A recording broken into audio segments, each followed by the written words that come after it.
वाराणसी के मड़ुआडी के चांदपुर स्थित वाराणसी पब्लिक स्कूल में राष्ट्रीय शैक्षिक महासंघ द्वारा जिला एवं ब्लॉक स्तर पर कार्यक्रम का आयोजन किया गया। कार्यक्रम के विषय में बताते हुए राष्ट्रीय शैक्षिक महासंघ के जिला अध्यक्ष प्रशांत कुमार पांडे ने बताया कि डिजिटल अटेंडेंस को लेकर 8 तारीख से हम लोग इसके विरोध में प्रदर्शन कर रहे हैं। 16 तारीख को राष्ट्रीय शैक्षिक महासंघ एवं बेसिक शिक्षा मंत्री से मीटिंग हुई, जिस पर 2 महीने के लिए इसको टाल दिया गया है। उन्होंने कहा कि पिछले 7-8 साल से उत्तर प्रदेश के मुख्यमंत्री योगी जी की सरकार है, जिसमें बहुत ही कम समय में हम लोगों की मांग कर 2 महीने के लिए पोस्टपोन कर दिया गया है, जिसके लिए आज हम लोग धन्यवाद ज्ञापन करने के लिए प्रोग्राम का आयोजन किए हुए हैं। जी, मेरा नाम शशांक कुमार पांडे है। मैं राष्ट्रीय शैक्षिक महासंघ जनपद वाराणसी का जिलाध्यक्ष और प्रदेश का मुख्यमंत्री हूँ। जैसा आप जानते हैं कि 8 तारीख से पूरे प्रदेश में राष्ट्रीय शैक्षिक महासंघ के नेतृत्व में ऑनलाइन हाजिरी के बहिष्कार का कार्यक्रम चलाया जा रहा था और ऐसा पहली बार हुआ है कि उत्तर प्रदेश शासन जो पिछले 7 साल 8 साल से सरकार चल रही है, आपको पता है कि इतनी जल्दी मांगों को मानती नहीं है, लेकिन 8 दिन के आंदोलन में ही 16 तारीख को राष्ट्रीय शैक्षिक महासंघ द्वारा जब वार्ता किया गया बेसिक शिक्षा मंत्री से और शासन में, तो सरकार जो है ऑनलाइन हाजिरी के इस विषय को 2 महीने के लिए स्थगित किया है और हमारी जो मांगें थी उस मांगों पर विचार करने के लिए एक कमेटी का निर्माण किया और मुझे पूरा भरोसा है कि वो कमेटी अच्छा निर्णय लेगी। उसी के सिलसिले में माननीय मुख्यमंत्री जी को, माननीय बेसिक शिक्षा मंत्री जी को, अपने संगठन के अगुवा माननीय महेंद्र कुमार जी को धन्यवाद ज्ञापित करने के लिए आज का कार्यक्रम रखा गया है।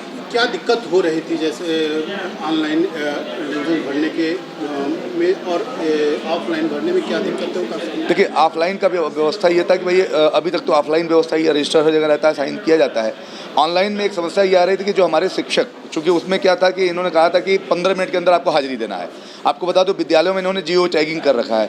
जियो टैगिंग अभी भी इनका कारगर नहीं है।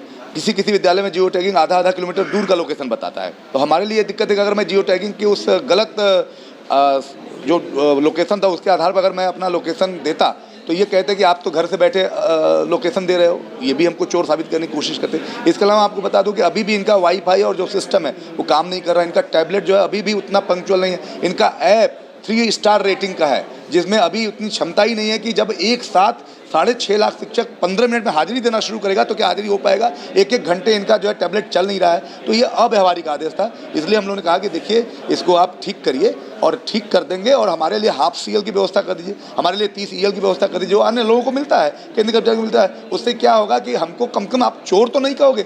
कभी हम किसी वजह से देर हुए या हमारा पोर्टल नहीं चला, हमारा लेट हुआ, तो हम उससे क्या होगा कि हमारा जो वेतन कटौती होना है, ऑनलाइन होना है, दिल्ली से आप लखनऊ से आप मॉनिटरिंग करेंगे, वो सारी चीज़ों से हम बच जाएंगे। और एक नैरेटिव जो पूरे समाज में आप के अधिकारी सिद्ध करना चाहते हैं कि प्राथमिक का शिक्षक चोर है, काम नहीं करना चाहता, वो नैरेटिव कम सेट नहीं हो पाएगा। जबकि सच्चाई है कि प्राथमिक का शिक्षक पूरे ईमानदारी से पूरे देश में काम कर रहा है और अगर सरकार के साथ वो कदम से कदम नहीं मिलाए तो सरकार की सारी योजनाएं धरातल पर उतरने से रह जाएं और सरकार फेल हो जाएगी अगर प्राथमिक के शिक्षक काम नहीं करेंगे। तो मान लीजिए अभी 2 महीने का समय दिया, 2 महीने में सभी स्थितियों जो बताएं आप उसको अगर सुधार करके फिर से ऑनलाइन वाला कर देते हैं तो क्या आप लोग उसको अगर वो हमारी मांगे मान लेते हैं, 30 EL मान लेते हैं, हमारे हाफ CL मान लेते हैं, हमारा 10 PL मान लेते हैं और अपने ऐप को ठीक कर लेते हैं, नेटवर्क को ठीक कर लेते हैं, तो हमें ऑनलाइन हाजिरी देने में कोई आपत्ति नहीं है। क्योंकि ऑफलाइन हाजिरी तो हम समय से दे ही रहे हैं। हम 7:30 बजे विद्यालय में पहुंच रहे हैं, 2:30 बजे विद्यालय हम छोड़ रहे हैं, तो ऑनलाइन हाजिरी देने में हमको कहीं कोई आपत्ति नहीं है। सरकार अगर इस कमेटी के माध्यम से हमारी मांगों को मान लेती है तो हम उसको ऑनलाइन हाजिरी देने को सहर्ष तैयार हैं।